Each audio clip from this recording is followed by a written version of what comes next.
closely on Alan Wake. Alice has been kidnapped. Alan, please help me. Alice? You'll do exactly what I say if you ever want to see your wife again. I can't tell anyone except my agent Barry. Damn it, Barry, they'll kill her! You're my best friend, and I'm worried that you're not right in the head. The ransom is a manuscript I supposedly wrote that's coming true before my eyes. It happened just the way it was on that page. So dark. I have found only a few scattered pages. I want the entire manuscript. The deadline is in 2 days. I found Mr. Wake's pages. Good girl. How the hell did she get her hands on the manuscript anyway? I don't know. She's resourceful. I told you you were too hard on her. Listen, I found out all sorts of interesting stuff while I was digging around. Yeah. Mr. Wake, it's Sheriff Breaker. We have an FBI agent here, Agent Nightingale. FBI? He's anxious to see you. You'd better come to the station. Okay, I'll be right over, Sheriff. Let's make this quick, huh? Help you folks? Name's Randolph. I'm the manager. We're looking for Rose. Works as a waitress down at the diner. Rose, sure. Nice girl. Who wants to know? I'm Alan Wake. The writer, huh? I heard on the radio you were visiting. Well, I'll show you her trailer. That Rose, she's a nice girl. Always pays her rent on time. As I was saying, Al, I found all sorts of weird stuff from the local newspaper's archives. This place is crazy. Disappearances, mysterious deaths, urban legends come true, and get this, most of this stuff takes place around Cauldron Lake. Well, you ain't wrong, mister. The Indians thought the lake was a doorway to the underworld. I'm the God-fearing type myself. I don't hold with that sort of thing. Yeah, okay. Anyway, there was an island there owned by a guy called Thomas Zane. Now, some of the articles I found about him make him out to be a famous writer, but I ran a bunch of searches, couldn't find a single thing he wrote. Zane was heavily into diving, so much so that the place came to be called Diver's Isle. But the volcano under the lake erupted in 1970, and Zane went down with the island. Yeah, how about that? It was there in the morning, as if it had fallen from the sky. But it would take a tornado to lift something like that. We're damn lucky it didn't crush any of the trailers. Come on, mister. I'll take you to Rose's trailer.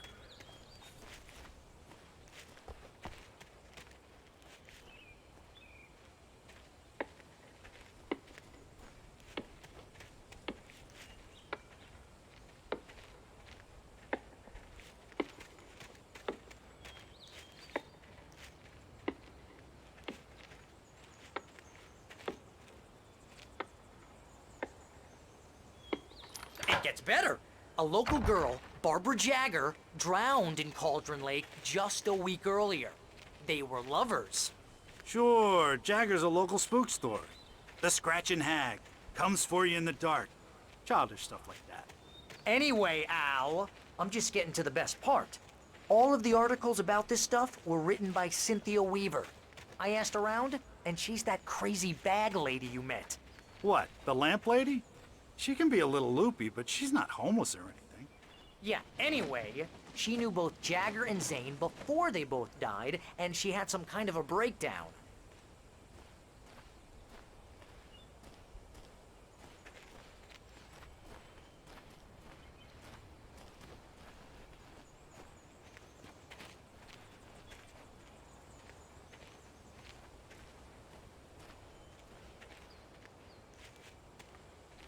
Well, mister, this here's Rose's trailer. You mind me asking what you want with her? We're just here to talk to her, pal.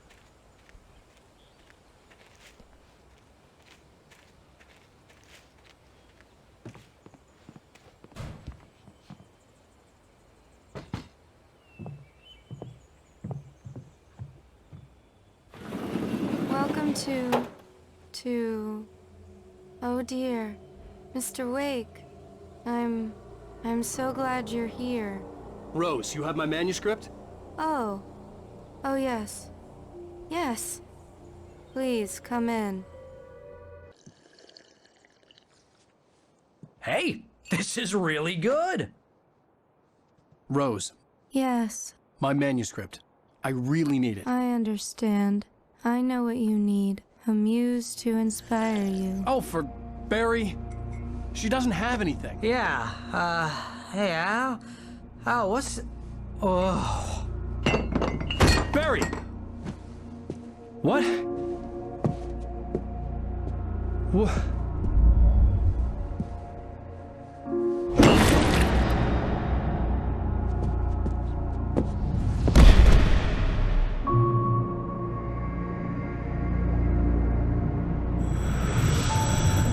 It's coming for you, hiding in my barber's skin. I'm too weak to stop it. You must turn the lights on. I promised I'd come visit you and your lovely wife. You must finish what you started. I insist. You must turn the lights on. Turn the light on. Back to work, boy.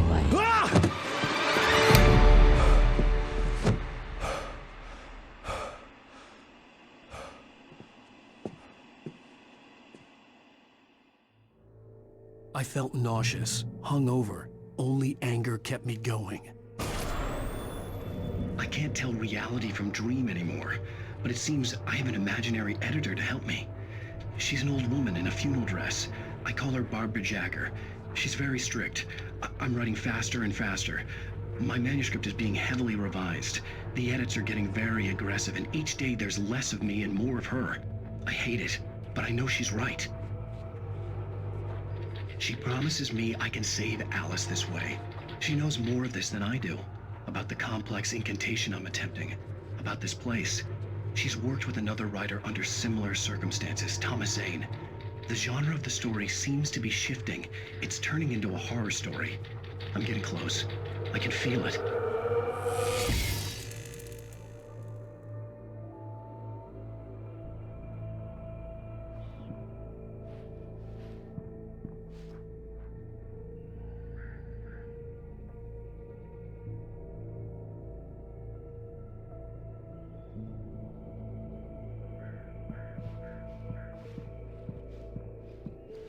Rose took a day from me. I had less than 12 hours left to meet the kidnapper. All I could do was get Barry into the car, work something out once I got on the road.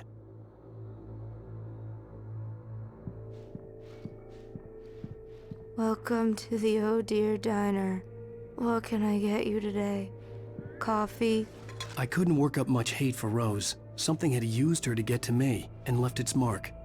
First refill is free. Milk and sugar on the counter there. Would you like to hear today's specials? Thank you. A nice day. Come back soon. Barry was out of it. He was way too heavy to carry. You're right. I deserve more money. I'm so handsome.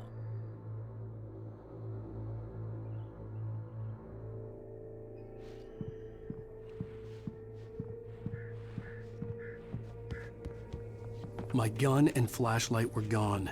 I'd have to find a way to get Barry into the car as quickly as possible. There was no time to waste.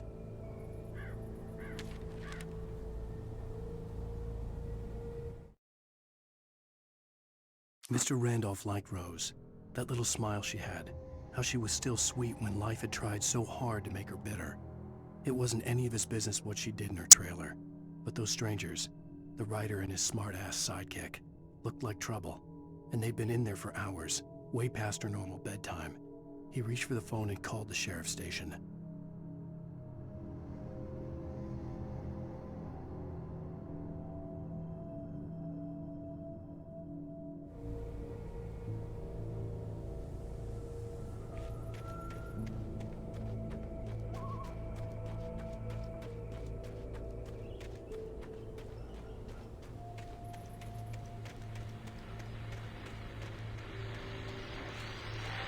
I just stepped outside to catch a breath of fresh air. Let me tell you, the weather's getting heavy.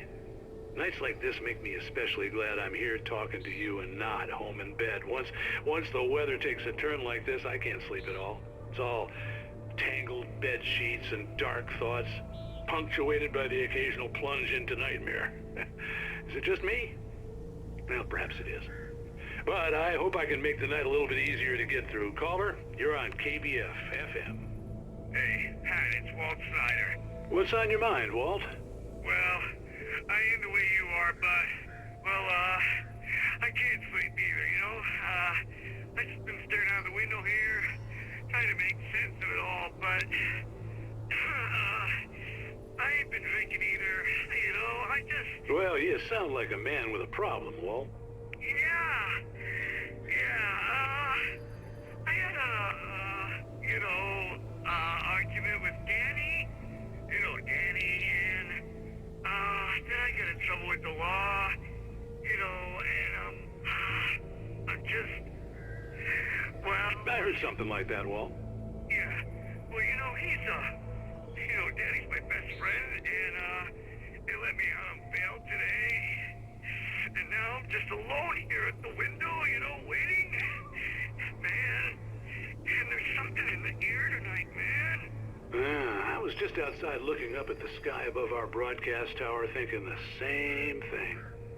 What are you waiting for, Walt? I don't know. Something's gonna happen. I think I better go. Well, Walt, maybe... No, thanks, Pat. Well, good luck to you, Walt. Hang in there. Let's take a little break, folks. This weather's really something else, huh? How can I be sure?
Oh, you're gonna get it now. God knows what you've done to that poor girl. This is Agent Nightingale, FBI! Get him up, Hemingway! You're under arrest! You move a muscle, I'll unload right in your goddamn face! Stay right where you are, Slane!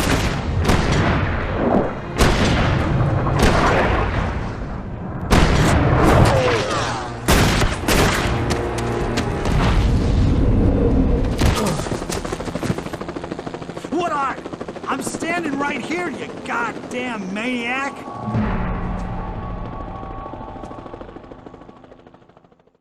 I hated to leave Barry behind, but there was no way I'd miss my appointment with the kidnapper. Give it up, Mr. Wake! Come on! Make it easy! Get after him! Don't let him get away!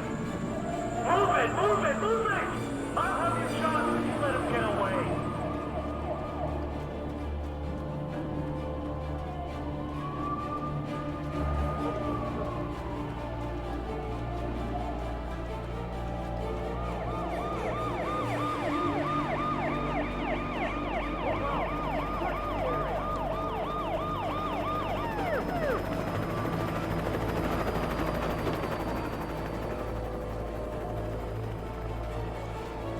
There he is! There he goes! Okay, men, keep your eyes peeled. He's gonna try to make it through here. Where did he go? Oh, damn. Whoa! Don't! Stop! Stop! He slipped away! Keep an eye out!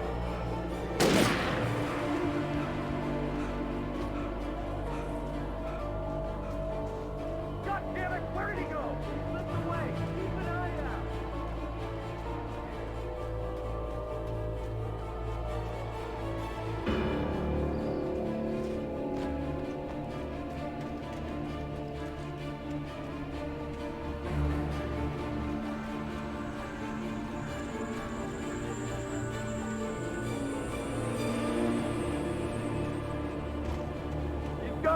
Come on, guys. We need to head him off.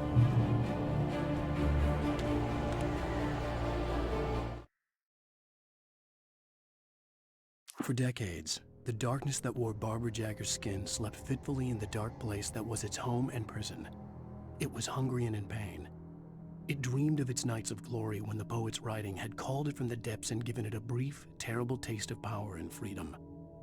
The rock stars had stirred it from the deep sleep the poet had sunk it back to in the end. When it sensed the writer on the ferry, it opened its eyes.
Search the area.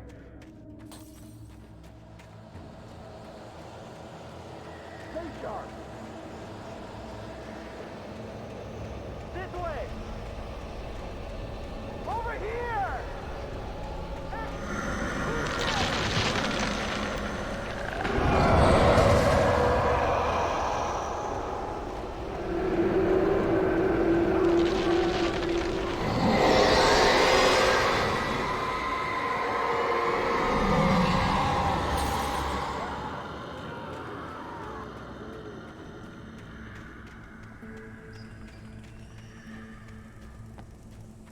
This horror was everywhere I went, circling me. The cops didn't stand a chance. They were after a writer, not a monster. Are you seriously telling me that Heath Ryder just took out my deputies? Are you kidding? I mean, have you seen this guy? He wears a tweed jacket. Over. He's the guy we're chasing. If it's not him, who's that?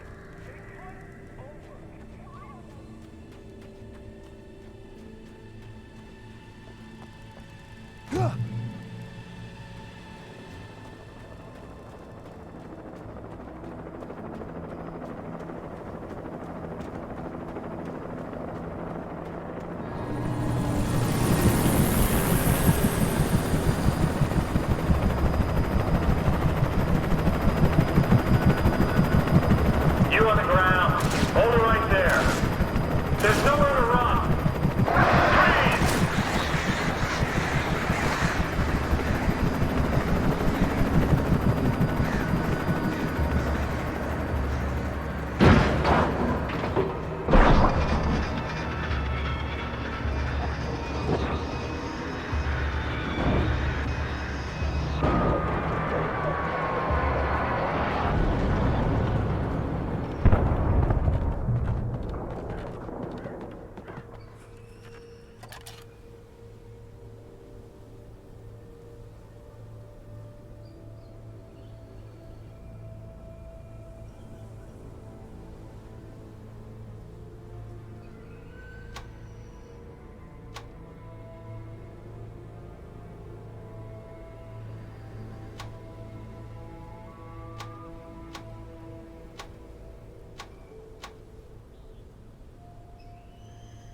This is James.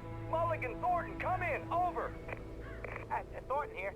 James, we got both Wheeler and Rouse in custody. They didn't put up a fight or anything. Why did we... Hey, what do you... Come on! Sit down and give me that. Jane, Mulligan here. Over. Go ahead, Mulligan. Over. We got Wheeler and Rose here.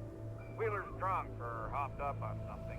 Speaking of which, that Fed had a pretty distinctive whiff of Otis Scotch about him, you know what I mean. Over. I don't have anything on that, Deputy Mulligan. Over. Well, whatever. Anyway, Rose is just being plain weird here. You better get Doc in to take a look at both. Over. Gotcha. You better get them here quickly. The, Fed's gonna want to interview Wheeler. Over. Oh, yeah, I bet he does. Looks like they have a lot in common. Mulligan out.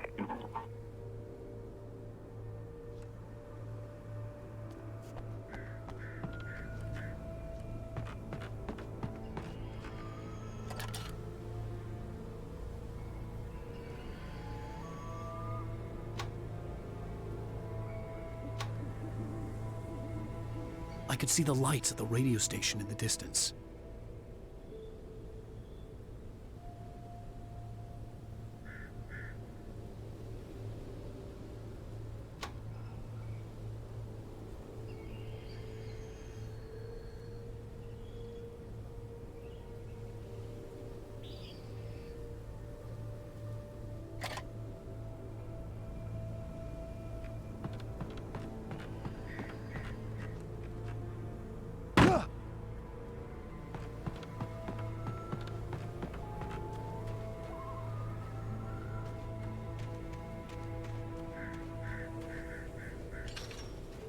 I imagined that the broadcast tower in the distance was part of the local radio station. Maine seemed like a decent guy. Perhaps he could give me directions to the coal mine.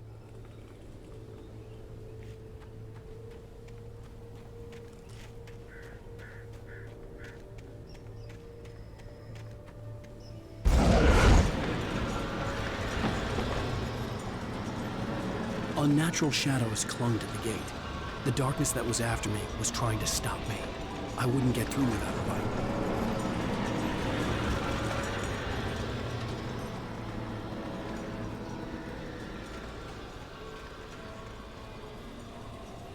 There was no power to the searchlight.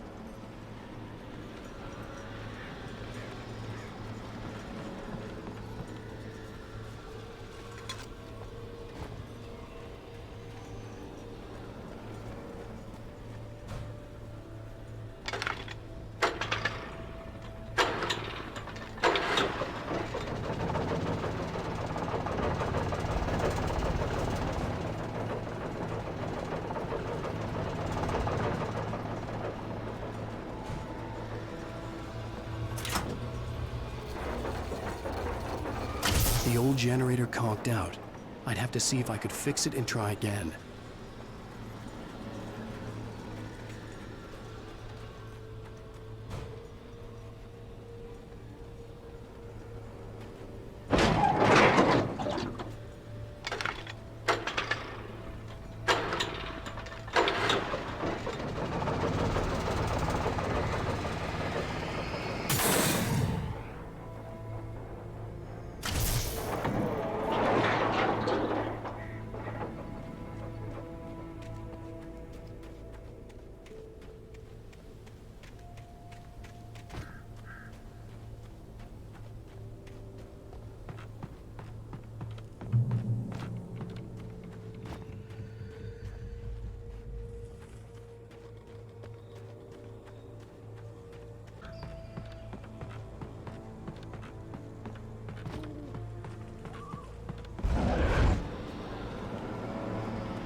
It took me a moment to recognize the flashbang grenades. They were an ideal weapon for my situation. Team 1, come in. Over. Team 1, this is Sheriff Breaker. Report. Over. Team 2, come in. I need a report. Over. Come on, guys. Talk to me. Come in, please. Over.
And here's another call. You're on KBF-FM with Pat Maine. It's Milt Peabody, Pat. What's on your mind, Milt? Well, I live near the trailer park, Pat, and there's a big ruckus going on over there. Well, that's just up the road from me, too. What's going on, do you know? I don't know, but there's a bunch of police cars there, lots of sirens, a helicopter buzzing around, and I think I heard some gunshots. Gunshots? Yes, sir, like from a pistol. So can you find out what's going on? Because it's just next door and they're popping off guns there. They're still shooting? No, it was maybe 10, 15 minutes ago. It sounds serious, Pat. I'm telling you, it don't sound like no party. Well, I'm certainly going to give the station a call, Milt. Okay. You'll hear it here as soon as I hear from them. Okay, thanks.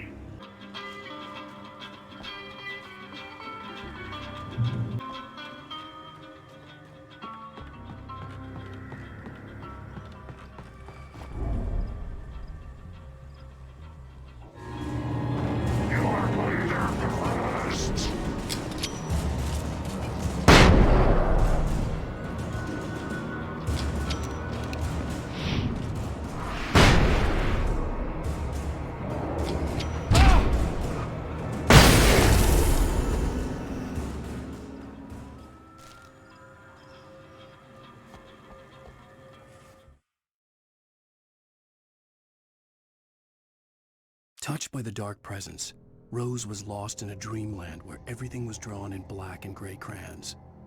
The old lady had promised her that all her wishes would come true. She would be Alan Wake's muse. She was smiling so hard it hurt her face. She crushed a bottle full of sleeping pills into the coffee. Deep down inside, she was screaming in terror.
I hope Maine could lend me a car to get to the coal mine.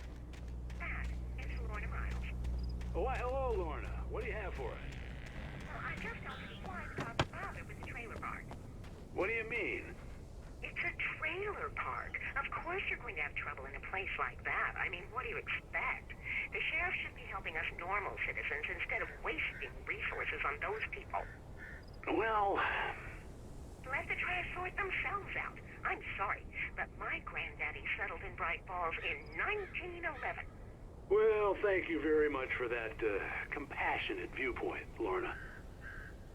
How can I be sure that you will walk away?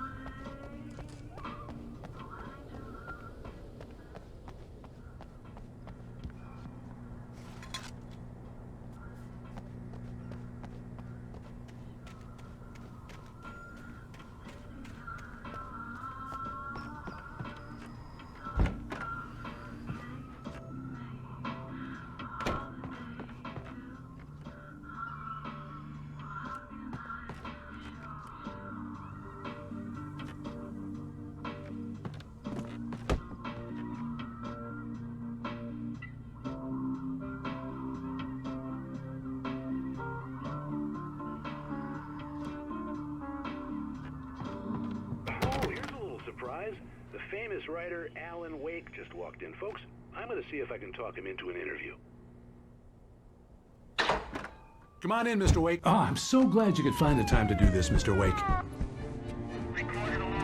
Nowhere to run now, Dan Brown. You back away from me. Don't hurt her. Whoa. Everyone calm down. Put the gun down. We're all friends here, right? Cool your jets, Nightingale. We got him. What the hell's the matter with you? There's a civilian in there.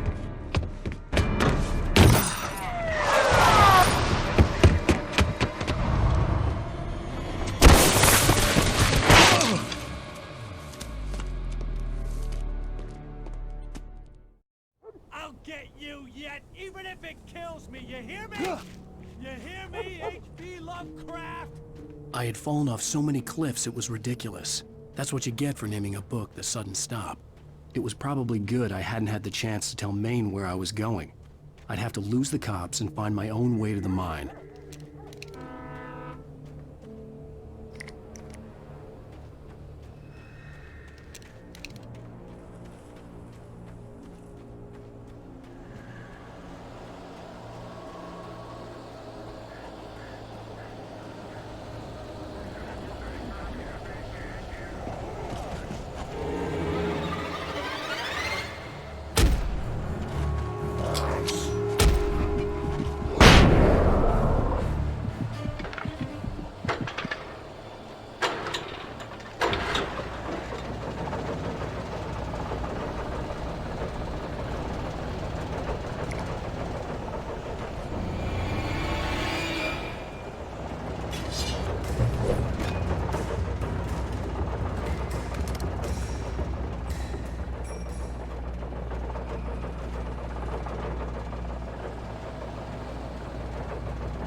Danny had stepped out, but what stumbled back in was something else. Something alien.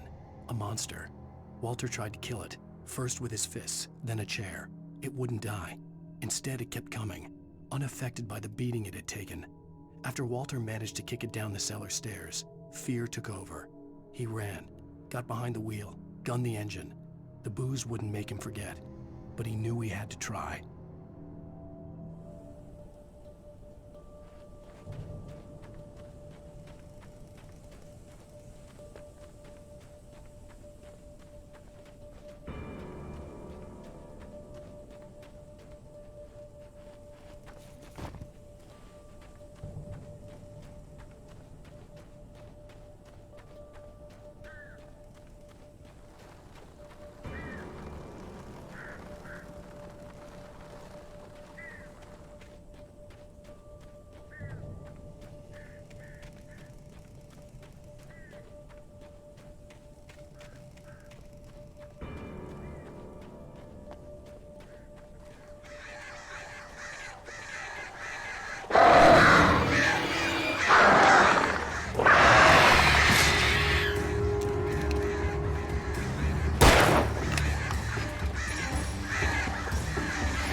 There was no sensible reason for the power company work lights to be here.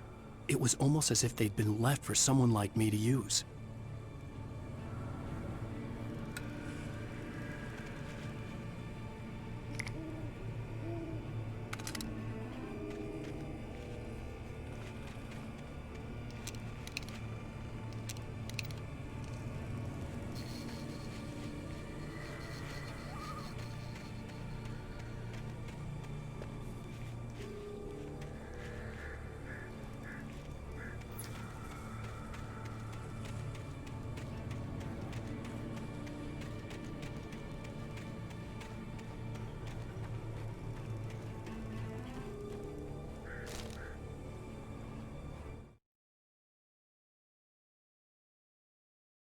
The bulldozer's engine roared to life. Mud and rocks flew as it fought for traction.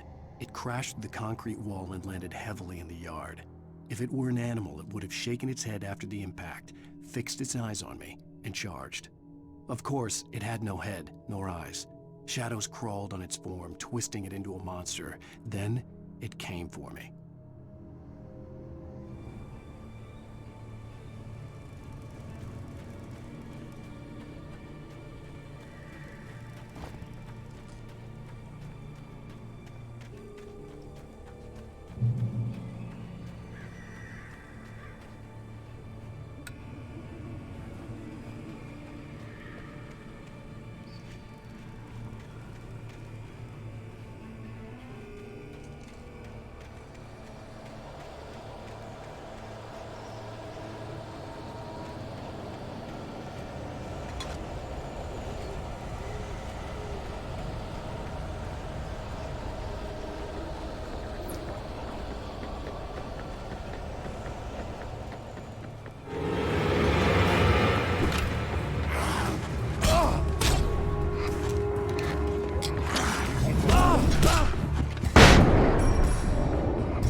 Sarah trusted her gut, and her gut said Agent Nightingale was an asshole. He felt wrong, and it wasn't just the smell of stale booze. It was in the way he flashed his badge, pulled rank, the look in his eyes when he wanted answers. Where was Alan Wake? What was this about an accident? Where was his wife? And most importantly, why did she let Wake go? He wouldn't answer her questions. Federal business was all he'd say.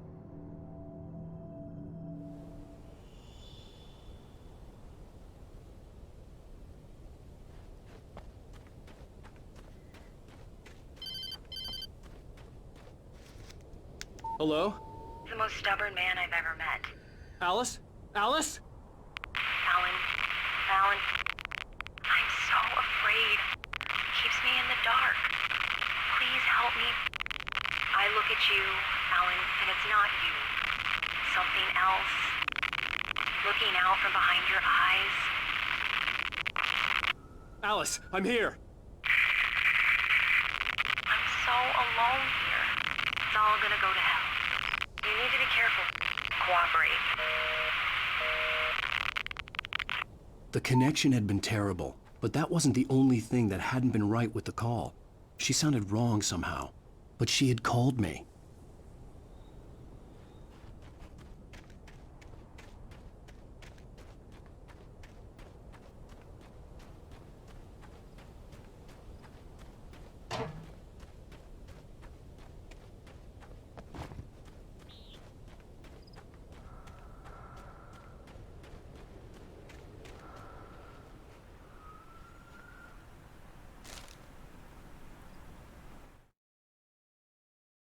The pipe wrenched itself loose from the bridge's steel framework. Wrapped in darkness, it floated in midair, twitching. For a moment, I didn't understand what I was looking at.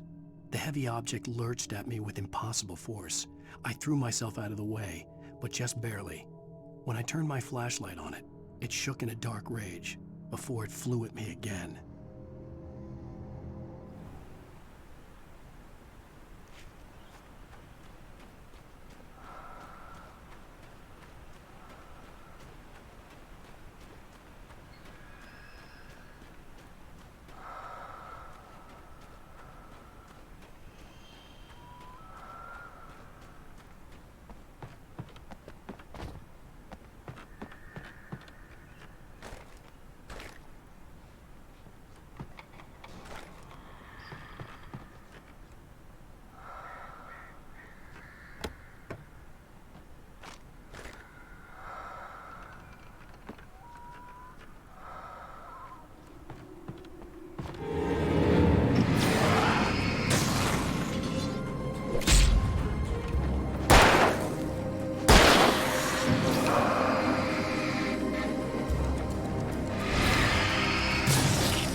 I could see a railway bridge up ahead, and a warehouse of some sort on the opposite shore.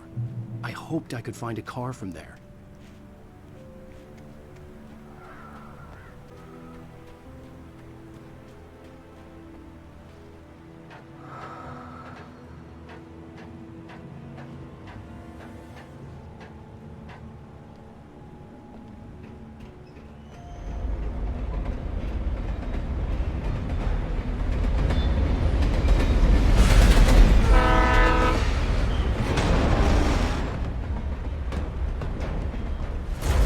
That was pursuing me was growing stronger, and it was taking over everything in its path.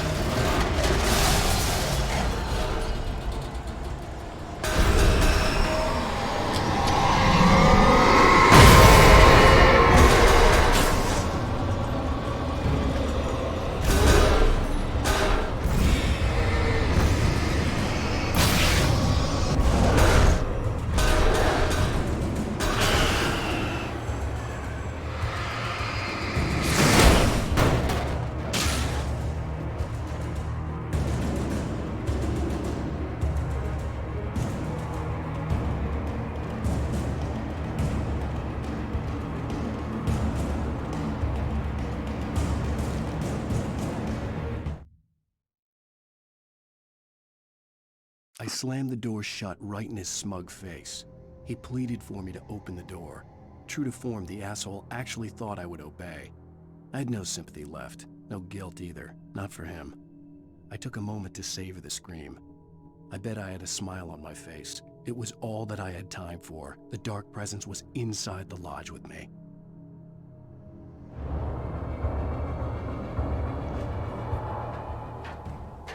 As a teenager, just starting to get interested in writing, Stephen King had been a source of inspiration to me. I thought about all the inanimate objects that had come to life in his books. No one is safe in a good horror story. Certainly not the protagonist. That's what makes them fun. This was anything but. The darkness could possess anything, and it was getting closer.